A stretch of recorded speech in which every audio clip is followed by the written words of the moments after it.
In this video, we're going to show you how to create your own film set.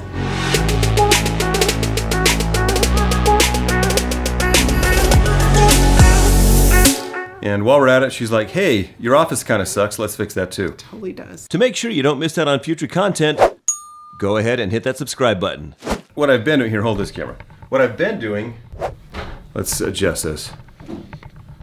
So far, my film set has pretty much been this, which is pretty boring, but we need to spice it up and add. We actually need to add a little more life to this. We need to give it some depth, some dimension, a little bit of character. Here's the before.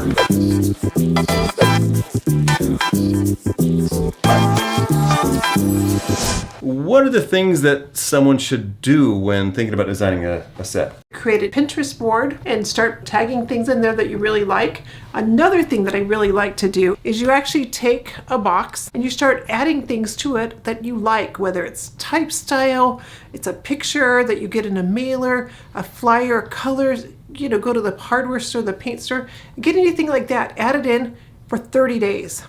30 days later, open the box and spill what's out of there, and then you're going to find some of your style. I kind of feel like that your set should reflect you a little bit, your personality, who you are a little bit. It's seriously not that it should. That's an absolute. Your set needs to speak about who you are, what you're going to try to portray. I have to ask Leila what reflects me because I just do what she says. So what's going to reflect my style? Trevor actually really likes clean lines, yet he's drawn to the industrial, rustic, modern. So that's what we're going to create, some clean lines with some industrial modern. The number one thing that you need to do to start, you need to empty the room. You need the blank palette so that you can put it back in a systematic way. If you see something that you think you like, buy it, save the receipt. You can always return it. Yo, woman, what are we doing here? Well, when we first started doing this, Trevor wanted to start designing the wall. I think that's the piece, and it's kind of like the icing on the cake. That's what he's been most excited about. And the other day, he's like, okay, are we ready to do the wall? And what did I say? No, you got to figure out where everything's going in the room first. And was I right? I don't know, it's not done yet. Of course you were right, you're always right. He thought he was going to do this L-shaped desk. It ended up not being an L-shaped desk. We've actually eliminated a piece of furniture that we bought last week. Remember, buy it, you can always return it. So what he did is we have a desk that will be delivered on Saturday. We've got the dimensions laid out. We know that it's going to be centered right here. We've got this other piece of furniture that's our another functional piece of furniture. And this is where the shooting space is. And we're going to flip to the other side. And the other side is, this is the big thing. So the lighting will be consistent, the tripod. So basically it'll be a 5-minute setup to shoot.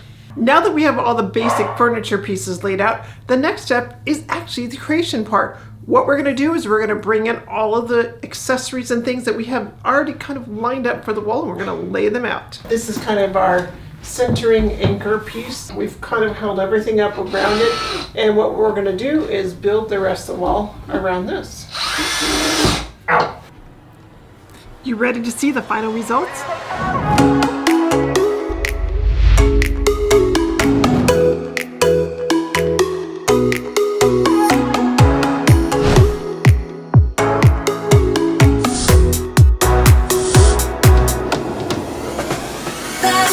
Sometimes what you start off with changes a little bit, and that's what happened in here. A few things we ended up returning to the store. A couple things that we just found from various places in our house. We have a few details still to go. The best thing to do is just keep trying stuff. Now, one thing that's kind of important to me is that things have a little bit of meaning, so we try to do some stuff that has meaning. Like this painting here, this is a painting that my great-grandfather, Parker Wilds, painted a million years ago. He also made the frame. Also, we've got globes here, and we haven't traveled a ton in our lives. We really want to, coming soon. We went for a certain feel, which is, what do you call it? We went kind of industrial modern. I actually love my office now, but it's very much Leila inspired. So it's not, I wouldn't call it 100% Trevor. It's got a whole lot of Leila to it, even though it's my office, but I'm okay with it.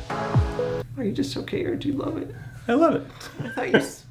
I love I thought you said you loved it before you told me that. I do love my office, but if I was doing this all by myself, well, it probably would have looked worse, but it would have been more Trevor. It would have been totally Trevor. One thing stuck in the middle of the wall. Hey now. So this is the final film set. When I say final, it's, we're going to dial in some of this junk a little bit, but this is pretty much what it's going to be. The goal of this video was to give you some ideas to help you create a simple film set that represents you and your brand and the things that interest you, and that's easy to set up every time. So you're not spending a ton of time setting up lights and cameras and mics and backgrounds. You just sit down and start recording when you need to create a video for your market. The other challenge was updating my office along with a film set at the same time so they could both exist in the same relatively small room without one running into the other, with still room to work and be comfortable. And I think it kind of worked. As a bonus, my film set consists of this desk, which is primarily for filming, but Leila often comes to visit me in the office and work, and sometimes, in the past she would just sit in the corner on her laptop, sometimes on a stool, super uncomfortable, but now she can stay for a while, which is, good and bad, right? This video is actually inspired by Sunny Lenarduzzi. She's a YouTuber I follow and love. She has a great video on creating an office, and I suggest you check out her channel right here. If you have any video, film, lighting, sound, equipment questions, go ahead and post them in the comments below, and I look forward to helping you in the next video.